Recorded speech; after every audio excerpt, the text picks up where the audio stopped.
Greetings everybody and welcome to Madrid Ball. I hope you all are doing good. Real Madrid have treated us with some entertaining and dominant football after a long time. And tell you what, I was very satisfied with the performance yesterday. The players looked sharp, they looked motivated, they were carrying out the instructions of the manager to perfection. Exactly the kind of performance we expected from Madrid. We wanted the team to kickstart with a comprehensive victory after the break, and the players were able to cater to the demands of the fans. We have been winning in the past few games, but maybe we just lacked a bit of conviction in the way we were getting the result. But yesterday, Ancelotti and co certainly did a good job to outplay the opposition.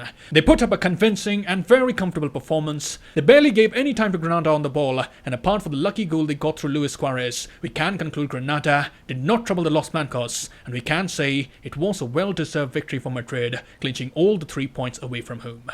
So in this video, we'll do the post-match analysis of Granada versus Real Madrid. We'll talk about the standout performance of the game, and without further ado, let's get started.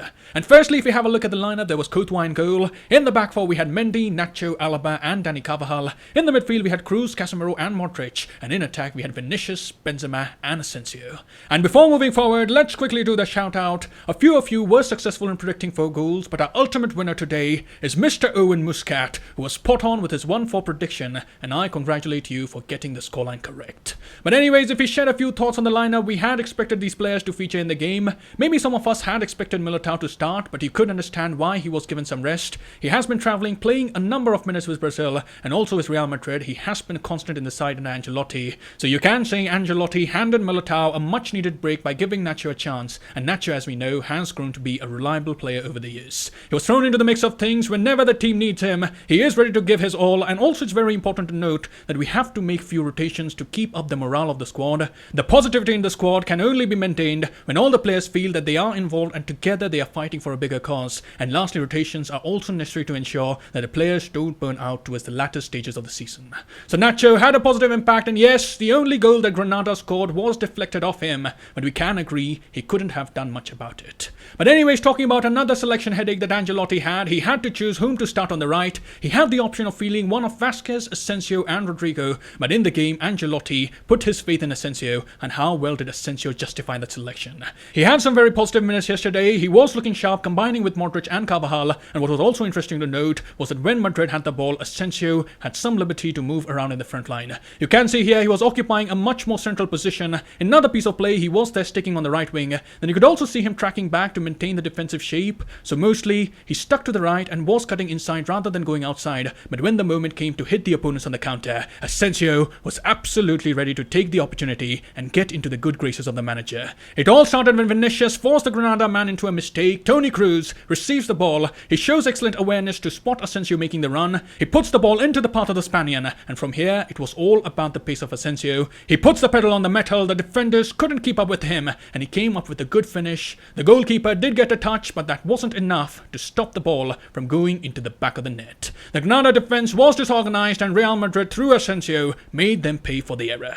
So that was an encouraging performance from Marco Asensio, and let's hope he can keep building on this and make the most of the chances that Ancelotti hands him.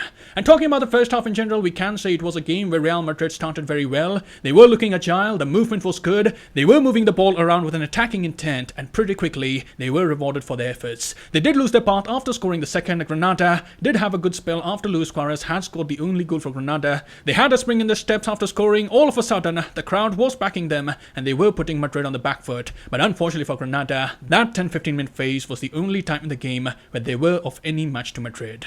They ended the first half very well, but came the second half, it was all about Real Madrid. The Los Blancos started the second half strongly. Benzema and Vinicius, who had a rather quiet outing in the first half, were getting much more involved in the second. They got their mojo back. They did take some time to get into the stride, but once they did, it was difficult for the defenders to keep track of the movement. We saw them involved in the third goal. The move starts with Benzema in his own half. The defender tracking Benzema did pull up, but Benzema was well beyond him. He had acres of space to run into. He keeps charging forward, and he could have gone for goal all by himself, but we know Benzema, he always keeps scanning for the better option. He saw Modric making a run into the box. He pokes it through to Modric, who again could have gone for goal, but very unselfishly, Luka Modric squares it for Vinicius, and the Brazilian there scoring one of the easiest goals that he will ever score in his career. But it just goes to show when Benzema and Vinicius have the ball, it's such a burden for the defenders to keep a track of the movement, and when they see Vinicius coming up with such tricks, they literally must feel like pulling their hair out in frustration. We saw how Manchu Nacho was given the red, and the tackle that he had put in was a challenge which was full of frustration. It was a poor one. I'm not quite sure whether it merited a straight red,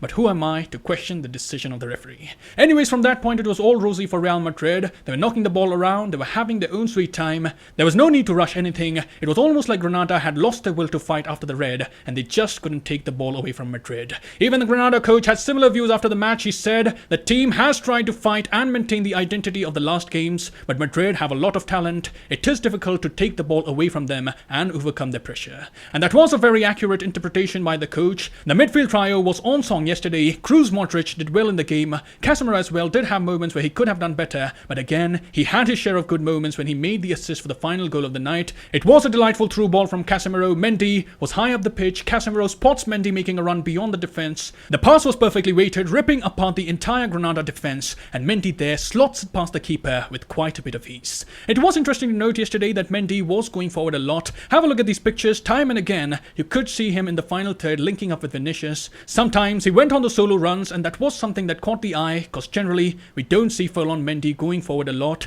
He's usually more focused on the defensive side of the game, but yesterday he was given much more liberty to go forward. We know he has been in the news this past week, so that may have got him even more motivated to prove a point, and also seeing the opposition we were facing, Ancelotti, may have given him some leeway to actively participate in attack. So overall, it was a comfortable victory for the Los Blancos. We got to see some beautiful football. We had some drama with the red card incident. The Granada manager getting sent off added some spice to the game, and most importantly, it was a much needed performance, building the momentum before we take on Sheriff Tiraspol away from home.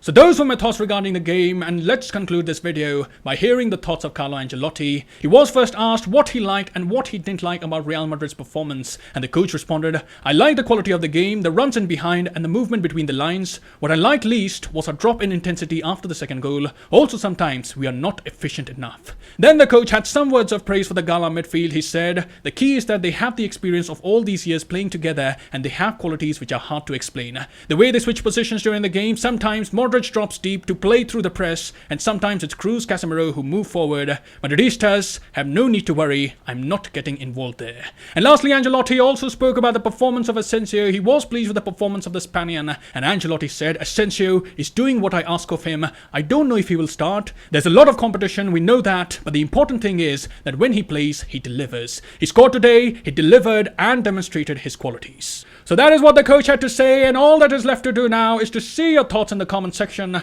What were your thoughts from the game? Which player impressed you the most? Let me know in the comments below. I'll see you soon. Till then, take care. Glory to Madrid. And as always, a Madrid.